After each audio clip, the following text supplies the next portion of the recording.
اور اللہ تعالیٰ نے حضرت عیسیٰ علیہ السلام کو بچانے کے لیے ایک چال چلی. ان اللہ خیر الماکرین، اور اللہ تعالیٰ بہترین تدبیر کرنے والا ہے. اللہ سبحانہ و تعالیٰ فرماتے ہیں قرآن مجید میں سورہ نساء سورہ نمبر 4 آیت نمبر 157 میں وَقَوْلِهِمْ إِنَّا قَتَلْنَا الْمَسِيحَ عِيسَىٰ ابْنَ مَرْيَمَ رَسُولَ اللَّهِ وَمَا قَتَلُوهُ وَمَا صَلَبُوهُ وَلَكِنْ شُبِّهَ لَهُمْ. اور ان کا کہنا ہے کہ انہوں نے مریم کے بیٹے عیسیٰ کو قتل کر دیا، نہ تو ان کو قتل کیا گیا نہ ہی ان کو مصلوب کیا گیا، بلکہ وہ اس بات میں شک میں پڑے ہوئے ہیں. کافی دیر پہلے کی بات ہے کہ مجھے میتھیو صاحب کی کال آئی تھی. تو 11 اپریل 2:15 اور 45 سیکنڈ پر انہوں نے مجھ سے ایک بات کہی تھی کہ وحید بھائی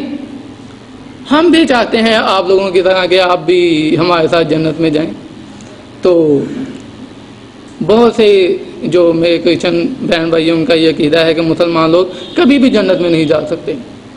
چاہے وہ جتنے مرضی نمازیں پڑھ لیں، جتنے مرضی زکوٰۃ دے دیں، جتنے مرضی روزے رکھ لیں، نمازیں پڑھ کر اپنے ماتھے پر نشان ہی کیوں نہ ڈال لیں. اللہ سبحانہ و تعالیٰ فرماتے ہیں قرآن مجید میں سورہ بقرہ سورہ نمبر 111 میں کہ ان کا کہنا ہے کہ مسلمان لوگ کبھی بھی جنت میں نہیں جا سکتے. یہودیوں عیسائیوں کا کہنا ہے کہ مسلمان لوگ کبھی بھی جنت میں نہیں جا سکتے. ان سے کہو ہاں تو برہانکم ان کنتم صادقین، اپنا ثبوت لاؤ اگر تم سچے ہو تو. یہ جو بائبل میرے پاس ہے یہ وہ کتاب ہے جو کہ میرے عیسائی بہن بھائیوں کے پاس ایک ثبوت ہے، اس کے علاوہ ان کے پاس کوئی ثبوت نہیں ہے. یہ وہ کتاب ہے جس کا ترجمہ 2000 سے زائد زبانوں میں ہو چکا ہے. یہی وجہ ہے کہ کوئی کہتا ہے میری بائبل یہ کہتی ہے، کوئی کہتا ہے میری بائبل وہ کہتی ہے. آئیں اب ہم بائبل سے ہی پوچھتے ہیں کہ کیا حضرت عیسیٰ علیہ السلام مصلوب ہوئے یا نہیں. جب ہمارے ذہن میں یہ خیال آتا ہے، جب ہم سوچتے ہیں کہ وہ کون سی ایسی وجہ تھی جس نے حضرت عیسیٰ علیہ السلام کو مصلوب کر دیا، ان کے دل میں وہ کون سا ایسا خیال تھا کہ انہوں نے سوچا کہ ہم مسیح کو مصلوب کر دیں. تو بائبل اس کا بہت مفصل طریقے سے جواب دیتی ہے. بائبل میں لکھا ہوا ہے مرکز کی انجیل باب نمبر 14 آیت نمبر 1 سے 2، لوکا کی انجیل باب نمبر 22 آیت نمبر 1 سے 2، متی کی انجیل باب نمبر 26 آیت نمبر 1 سے 2 اور یوحنا کی انجیل باب نمبر 14 آیت نمبر 45 سے 55 میں کہ کہیں رومی لوگ آ کر فریسیوں کی جگہ اور ان کی قوم پر قبضہ نہ کر لیں، اس سے بہتر ہے کہ ہم ایک ہی شخص یعنی کہ حضرت عیسیٰ علیہ السلام کو مصلوب کر دیں. اگر یہ شخص ایسے ہی معجزات کرتا رہا تو ہم تو اس پر ایمان لے آئیں گے. انہی باب کی اگر آپ لوگ گہرائی میں جائیں تو پتہ چلتا ہے کہ حضرت عیسیٰ علیہ السلام کو معلوم ہو جاتا ہے کہ ایک جو ان کا حواریہ ہے وہ ان کو پکڑوانا چاہتا ہے. تو یہ آگے ساری ڈیٹیل میں مسیح بہن بھائیوں کو پتہ ہے. لیکن جو ذہن میں بٹھانے والی بات ہے وہ یہ ہے کہ حضرت عیسیٰ علیہ السلام نے مصلوب ہونے سے پہلے اللہ سبحانہ و تعالیٰ سے دعائیں کی. اس بات کا ذکر ہے مرکز کی انجیل باب نمبر 14 آیت نمبر 32 سے 42 میں کہ پھر وہ ذرا آگے بڑھا اور منہ کے بل گر کر کہا کہ اے میرے باپ اگر ہو سکے تو یہ پیالہ مجھ سے ٹل جائے، پھر بھی میری مرضی نہیں بلکہ تیری مرضی ہو. حضرت عیسیٰ علیہ السلام نے دعائیں کرنی ہی تھی اور ان کی جو دعا تھی وہ قبول ہونی ہی تھی. اس بات کا ذکر بائبل میں کئی جگہ ہے. اگر آپ لوگ پڑھیں گے امثال کی کتاب باب نمبر 15 آیت نمبر 29 میں تو وہاں پہ لکھا ہوا ہے کہ خدا شریکوں سے دور ہے اور وہ صادقوں کی دعا سنتا ہے. اگر آپ لوگ پڑھیں گے یعقوب کی کتاب باب نمبر 5 آیت نمبر 16 تو وہاں پہ لکھا ہوا ہے کہ راست باز کی دعا سے کچھ بھی ہو سکتا ہے، راست باز کی دعا کے اثر سے کچھ بھی ہو سکتا ہے. حضرت عیسیٰ علیہ السلام کی دعا قبول بھی ہونی تھی. اس بات کا ذکر زبور میں بھی ہے. زبور کی کتاب باب نمبر 23 آیت نمبر 24 سے 25 اور زبور کی کتاب باب نمبر 34 آیت نمبر 15 سے 20 میں اے یعقوب کی اولاد اس خدا کی تمجید کرو، اس خدا کی عبادت کرو جس نے مصیبت میں مصیبت زدہ کو حقیر نہ جانا، اسے منہ نہ پھیرا بلکہ اس نے بچنے کے لیے دعائیں کی اور اس نے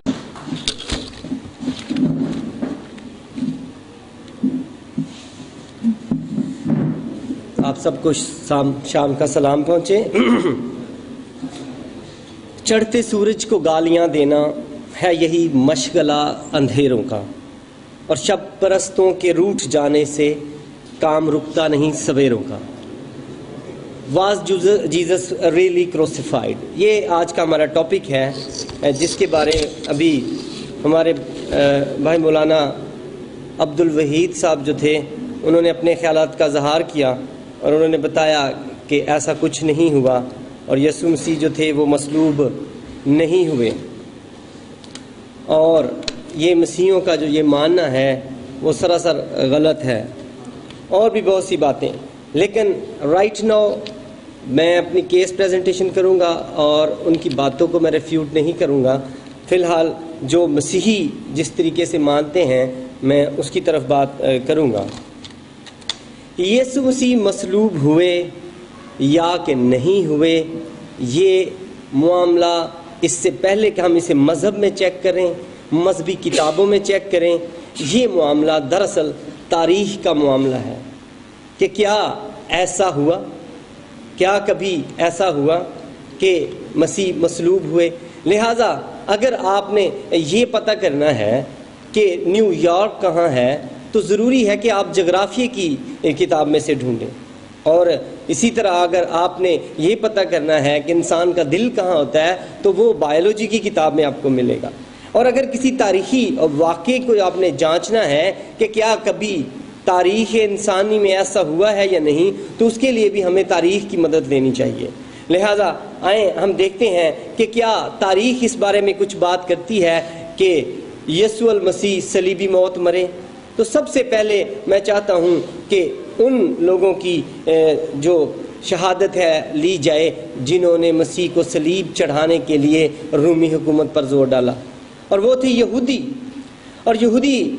یہودیوں کی جو ہیلپنگ بک ہے, جسے آپ ان کی حدیث کی کتاب کہہ سکتے ہیں, تو وہ تالمود ہے. تو تالمود کے صفحہ نمبر 43 پہ یہ لکھا ہے کہ یسوع کو فسح کے دن قبل صلیب پر کھینچ دیا گیا تھا, اور 40 دن تک یسوع کو اس بات پر متبنہ کیا گیا تھا کہ اسے قتل کر دیا جائے گا, کیونکہ وہ جادوگر تھا اور اسرائیل کو گمراہ کرتا تھا اور دھوکہ دیتا رہا تھا. اس بات کی پیشکش کی گئی تھی کہ اگر کوئی اس کی طرف سے دفاع کے لیے آئے تو آ سکتا ہے, اور جب کوئی بھی نہ آیا تو یسوع کو فسح کی شام مصلوب کر دیا گیا. اور کسی کی کیا مجال تھی جو اس کی طرف سے صفائی کرتا اور دفاع کرتا, کیا وہ فسادی نہیں تھا؟ یہ وہ الفاظ ہیں جو تالمود میں آئے ہیں کہ یہودی آج تک اس بات پر قائم ہے کہ ہاں ہم نے یسوع المسیح کو صلیبی موت چڑھانے میں اپنا زور لگایا تھا. اور پھر اگر آپ ایک بت پرست مورخ جو کہ لاطینی مورخ ہے اس کی بھی بات دیکھنا چاہتے ہیں تو میں ٹیسائٹس کی بات کروں گا, جس نے 55 عیسوی میں یہ لکھا, اور انہوں نے اپنی کتاب دا اینل میں لکھا کہ وہ فتنہ جس نے فلسطین میں سر اٹھایا تھا وہ یہاں بھی سر اٹھا رہا ہے. حکومت کو چاہیے کہ ان کا سر کچل دے. ایسا محسوس ہوتا ہے کہ دنیا بھر کا گند دریائے سائٹس کے ذریعے بہتا ہوا روم میں آ کر گرتا ہے. پینتوس پلاطوس کے زمانے میں ایک شخص بنام کرسٹوس کو مصلوب کیا گیا, اور ہم نے یہ سمجھا تھا کہ یہ فتنہ اس کے ساتھ ہی ختم ہو جائے گا, مگر اس فتنے نے پھر سر اٹھایا ہے. اب دیکھیں جو ٹیسائٹس ہے وہ بھی علاقے کا نام بتا رہا ہے, بادشاہ کا نام بتا رہا ہے کہ کس وقت یہ ہوا ہے, اور یہ ایک بت پرست مورخ تھا. اور اسی طرح اگر آپ ایک رومی مورخ جس حکومت نے یہ کام کیا اس کی بھی کتاب کو چیک کرتے جائیں تو میں چاہوں گا کہ مارک ارکنیوس نے بہت اچھا کیا. یہ سانٹیونیس رومی مورخ ہے جس نے 100 عیسوی میں اس کو کتاب کو لکھا, اور وہ کہتا ہے کہ مارک ارکنیس نے بہت اچھا کیا جو اس فتنے کو دبا دیا, اور عیسوس کرسٹس یعنی عیسیٰ یعنی کہ یسوع مسیح نے یہ فتنہ شروع کیا تھا جو اب یہاں بھی پہنچ گیا ہے. اب دیکھیے فلسطین کی, اب ہم اس سے ان باتوں سے ہمیں پتہ چلتا ہے کہ کس طور سے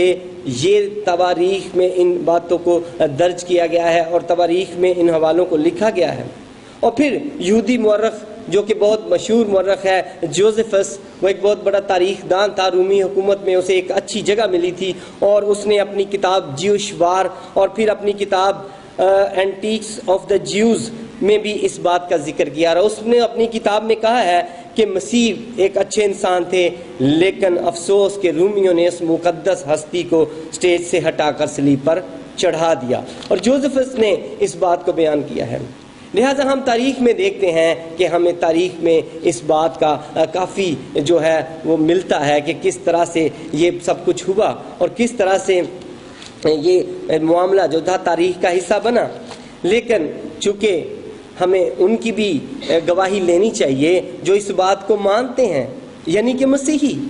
لہٰذا مسیحی جو کہ ہم مصر تھے، جو یہ مانتے تھے کہ ہاں یسوع مسیح صلیب پر چڑھا ہے، حالانکہ یہ ان کے لیے شرم کی بات ہو سکتی تھی کہ دوسرے تو کہہ رہے ہوں کہ ان کا جو لیڈر تھا، ان کا جو رہنما تھا اور جو مسیح تھا جس کے نام سے یہ کہلاتے ہیں، اسے یہودیوں نے مار دیا، اور وہ انکار کرتے اور وہ کہتے نہیں مرا ہے۔ لیکن آپ نے ایسا کبھی نہیں سنا ہوگا کہ مسیحیوں نے یہ کہا ہو، بلکہ مسیحی متواتر 2000 سال سے اس بات کو مانتے چلے آ رہے ہیں کہ مسیح کو مصلوب کیا گیا۔ لیکن ہم پھر بھی اپنے دوست کی تسلی کے لیے آپ کو ضرور کچھ پیشین گوئیوں میں سے گزارنا چاہیں گے کہ آپ جان سکیں کہ یسوع نے نہ صرف انجیل مقدسہ میں اپنی موت کی پیشن گوئی کی، بلکہ ہزاروں سال پہلے نبیوں نے یہ بتا دیا تھا کہ وہ یسوع المسیح مسیحا جب آئے گا تو وہ موت گوارا کرے گا۔ اور اگر آپ میرے ساتھ یسایہ 53 باب اس کی 8 سے 9 آیت دیکھیں تو یسایہ 53 باب اگر آپ پورا ہی پڑھ لیں تو آپ کو پتہ چلے گا کہ پورا صلیبی واقعہ اس میں لکھ دیا گیا ہے، اور یہ مسیح سے 742 قبل مسیح میں یہ یسایہ نے یہ سب کچھ روح القدس کی ہدایت سے لکھا۔ یسایہ 53 باب میں لکھا ہے نا، کس نے خیال کیا کہ وہ زندوں کی زمین سے کاٹ ڈالا گیا، اور آگے لکھتا ہے اس کی قبر بھی شریروں کے درمیان ٹھہرائی گئی۔ اور آپ نے دیکھا کہ کس طور سے یسوع مسیح کی قبر جو ہے وہ شریروں کے درمیان ٹھہرائی جا چکی ہے۔ آپ بہت سی ایسی باتیں سنیں گے کہ اس کی قبر وہاں ہے اور وہاں ہے، اور اس کی قبر لکھا ہے کہ شریروں کے درمیان میں ٹھہرائی گئی، اور وہ اپنی موت میں دولت مندوں کے ساتھ ہوا۔ اور واقعہ ہی وہ جو تھا یوسف ارمتیا کا جو دولت مند تھا، اس کی قبر میں اسے رکھا گیا۔ اور پھر 53 باب اس کی 10 آیت میں لکھا ہے جب اس کی جان گناہ کی قربانی کے لیے گزرانی جائے گی تو وہ اپنی نسل کو دیکھے گا، اس ممسوح کی جان اب گناہ کی قربانی کے لیے گزرانی جائے گی۔ اور یہ یسایہ 53:12 میں لکھا ہے اس نے اپنی جان جو ہے وہ انڈیل دی۔ اور پھر اگر آپ زبور 22 کو پڑھیں جو اس واقعے کی غمازی کرتا ہے جو اس وقت اس کھوپڑی کے مقام پر ہو رہا تھا جب یسوع مسیح صلیب پر لٹکے ہوئے تھے، زبور 22 جو تھا وہ 1010 سال قبل مسیح لکھا گیا، اور وہاں پہ لکھا ہے زبور 22 نے، تو نے مجھے موت کی خاک میں ملا دیا، بدکاروں کی گروہ مجھے گھیرے ہوئے ہیں۔ اور آگے چل کر لکھا ہے وہ میرے ہاتھ اور میرے پاؤں چھیدتے ہیں، اور انہوں نے یسوع مسیح کے ہاتھوں اور پاؤں پر کیل ٹھونک دیے، وہ میرے کپڑے آپس میں بانٹتے ہیں۔ ہزاروں سال پہلے یہ لکھ دیا گیا کہ اس ممسوح کے کپڑے آپس میں بانٹے جائیں گے۔ اور دانیل اور آج تک یہ جتنی پیشین گوئیاں ہیں آج تک کسی اور پر پوری نہیں ہو سکیں۔ آج تک گو کہ بہت سے لوگ آئے اور انہوں نے آ کر موعود مسیح ہونے کا دعویٰ کیا، انہوں نے کہا وعدہ کیا گیا جو مسیح تھا وہ ہم ہیں، میں ہوں، لیکن کسی پر یہ پیشین گوئیاں جو تھیں وہ پوری نہ ہو سکیں۔ دانیل 9 اور اس کی 24 سے 27 اور دانیل کی کتاب 597 قبل مسیح میں لکھی گئی، لکھا ہے کہ یروشلم کی بحالی اور تعمیر کا حکم صادر ہونے سے ممسوح فرمانروا تک 7 مہینے اور 62 ہفتے ہوں گے، اور 62 ہفتوں کے بعد وہ ممسوح قتل کیا جائے گا۔ اور یروشلم کی دوبارہ تعمیر جو ہے وہ 457 قبل مسیح میں ہوئی، اور مسیح کی صلیبی موت جو ہے وہ 33 عیسوی میں ہوئی، اور یہاں تک اگر آپ حساب لگائیں تو 70 ہفتوں کا حساب پورا ہو جاتا ہے جو دانیل کی پیشن گوئی کے مطابق ہمیں ملتا ہے۔ لہٰذا آپ نے دیکھا کہ یسوع مسیح کی پیشین گوئی کے بارے میں تو نبیوں نے کہا، اور اگر آج کوئی شخص چاہے اس کا تعلق کسی بھی مذہب سے ہو، یہ کہے کہ مسیح صلیبی موت پر نہیں مرے تو وہ یہ نہ سمجھے کہ اس نے مسیحیوں کو نیچا دکھایا ہے، وہ یہ نہ سمجھے کہ اس نے مسیحیوں کو نیچا دکھایا اور انہیں ذلیل کر دیا ہے، بلکہ اس نے تمام انبیاء کرام کو جھٹلایا ہے، ان تمام انبیاء کرام کو جنہوں نے ہزاروں سال پہلے روح القدس کی ہدایت سے یہ باتیں جو تھیں وہ لکھ دی تھیں۔ اور پھر یسوع جو تھے وہ اپنی زندگی میں وہ اپنے شاگردوں کو بتاتے رہے کہ میں مروں گا۔ میرے بھائی ابھی کافی زور دے کر کہہ رہے تھے کہ انہوں نے ایک دفعہ بھی نہیں کہا، لیکن میں چاہوں گا کہ آپ خود بائبل کا مطالعہ کریں، اور میرے دوست مسلمان بھائی جو ساتھ آئے ہیں ان کے لیے میرے پاس فری بائبلز ہیں کہ وہ لے کر جائیں اور خود پڑھیں کہ کیا ایسا کبھی مسیح نے کہا، یا میرے دوست صرف مناظرہ جیتنے کے لیے ایسی ایک ایک کر کے بات کر رہے تھے، ایک ہی دکھا دیں۔ لیکن میں کچھ پڑھ دیتا ہوں تاکہ ان کا شکوہ نہ رہے۔ مسیح نے متی 16 باب 21 آیت میں کہا کہ اس وقت سے یسوع اپنے شاگردوں پر ظاہر کرنے لگا کہ اسے ضرور ہے کہ یروشلم کو جائے اور بزرگوں اور سردار کہنوں اور فقیوں کی طرف سے بہت دکھ اٹھائے، قتل کیا جائے اور تیسرے دن جی اٹھے۔ آپ نے سنا، قتل کیا جائے اور پھر تیسرے دن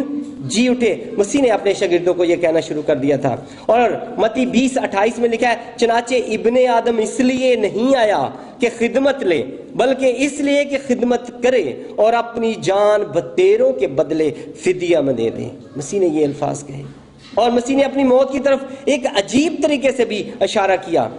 لکھا ہے یوحنا 2 باب اس کی 19 آیت میں، یسوع نے جواب میں ان سے کہا، اس مقدس کو ڈھا دو تو میں اسے 3 دن میں کھڑا کر دوں گا۔ اور یسوع نے یہ اپنے جسم کے متعلق کہا تھا، اپنے متعلق کہا تھا کہ اگر تم مجھے مار دو، اگر تم مجھے جان لے لو تو میں تیسرے دن جی اٹھوں۔ یسوع کا اپنی زندگی اور موت پر اختیار تھا۔ یسوع مسیح کو کسی نے دعا کر کے زندہ نہیں کیا، بلکہ اس نے کہا میں اپنی جان خود دیتا ہوں اور اسے لینے کا بھی مجھے اختیار ہے۔ یوحنا 10 باب اس کی 17 سے 18 لکھا، میں اپنی جان دیتا ہوں تاکہ اسے پھر لوں، اور کوئی مجھ سے چھینتا نہیں بلکہ میں اسے آپ ہی دیتا ہوں، اور مجھے اس کے دینے کا بھی اختیار ہے اور پھر لینے کا بھی اختیار ہے۔ اب جب ایک عورت نے عقیدت میں بیش قیمتی عطر یسوع کے سر پر ڈالا تو یسوع نے اس وقت بھی یہ الفاظ فرمائے، متی 26 باب اس کی 12 آیت، لیکن میں ہمیشہ تمہارے پاس نہ رہوں گا، اور اس نے میرے دفن کی تیاری کے لیے یہ عطر بدر میں ڈالا۔ یعنی کہ یسوع مسلسل اپنے شاگردوں کو یہ بتاتے رہے کہ میں مرنے کو ہوں اور میں دفن کیا جاؤں گا، یسوع نے کہیں یہ نہیں کہا کہ میں سیدھا آسمان پر جا رہا ہوں یا مجھے آسمان پر اٹھا لیا جائے گا، بلکہ انہوں نے کہا کہ ضرور ہے کہ میں مروں۔ اور یسوع نے صاف بھی کہا کہ یہ مجھے مصلوب کر دیں گے، اور یسوع نے یہ بھی کہا یوحنا 3 باب اس کی 14 آیت میں کہ آسمان پر کوئی نہیں چڑھا سوائے اس کے جو آسمان سے اترا، یعنی ابن آدم جو آسمان میں ہے، اور جس طرح موسیٰ نے سانپ کو بیابان میں اونچے پر چڑھایا، اسی طرح ضرور ہے کہ ابن آدم بھی اونچے پر چڑھایا جائے۔ لہذا آپ نے دیکھا کہ یسوع نے کس طرح سے یہ بتایا کہ میں مرنے کو ہوں، میں مر جاؤں گا، دفن ہو جاؤں گا، اور پھر یسوع نے انتہا یہ کی کہ انہوں نے کہا کہ یوحنا 12 اس کی 24 آیت میں کہا، میں تم سے سچ کہتا ہوں کہ جب تک گیہوں کا دانہ زمین میں گر کر مر نہیں جاتا اکیلا رہتا ہے، لیکن جب مر جاتا ہے تو یسوع نے اپنے آپ کو گیہوں کے دانے سے بھی تشبیہ دی کہ جس طرح وہ دفن ہوتا ہے میں بھی دفن ہو جاؤں گا۔ اور عید فصح کے موقع پر شاگردوں سے کہا، کیونکہ یہ میرا وہ عہد کا خون ہے جو بتیروں کے گناہوں کی معافی کے واسطے بہایا جاتا ہے، متی 26:28۔ اور یہی نہیں، آپ یہ دیکھ سکتے ہیں کہ یسوع کو اپنی موت کے بارے میں سب علم تھا، اور یسوع کو ہر بات، وہ علم الغیب تھے، انہیں ہر بات پتا تھا کہ اب کیا ہونے والا ہے، انہیں یہ پتا تھا کہ میں اپنی جان فدیے میں دینے آیا ہوں، متی 20:28، میں تم سے جدا ہونے والا ہوں، یوحنا 13:33، اور پھر 14:3، اور پھر 14:28، اور پھر 16:5، میں یروشلم میں مارا جاؤں گا۔ انہیں یہ بھی پتا تھا میں کس شہر میں جان دینے جا رہا ہوں، متی 20:18 سے 19، اور پھر متی 16:21، اور انہیں یہ بھی پتا تھا کہ میرا ایک شاگرد یہودا اسکریوتی مجھے پکڑوائے گا۔ مرکز 14:18 میں انہوں نے اس بات کا اعلان کر دیا۔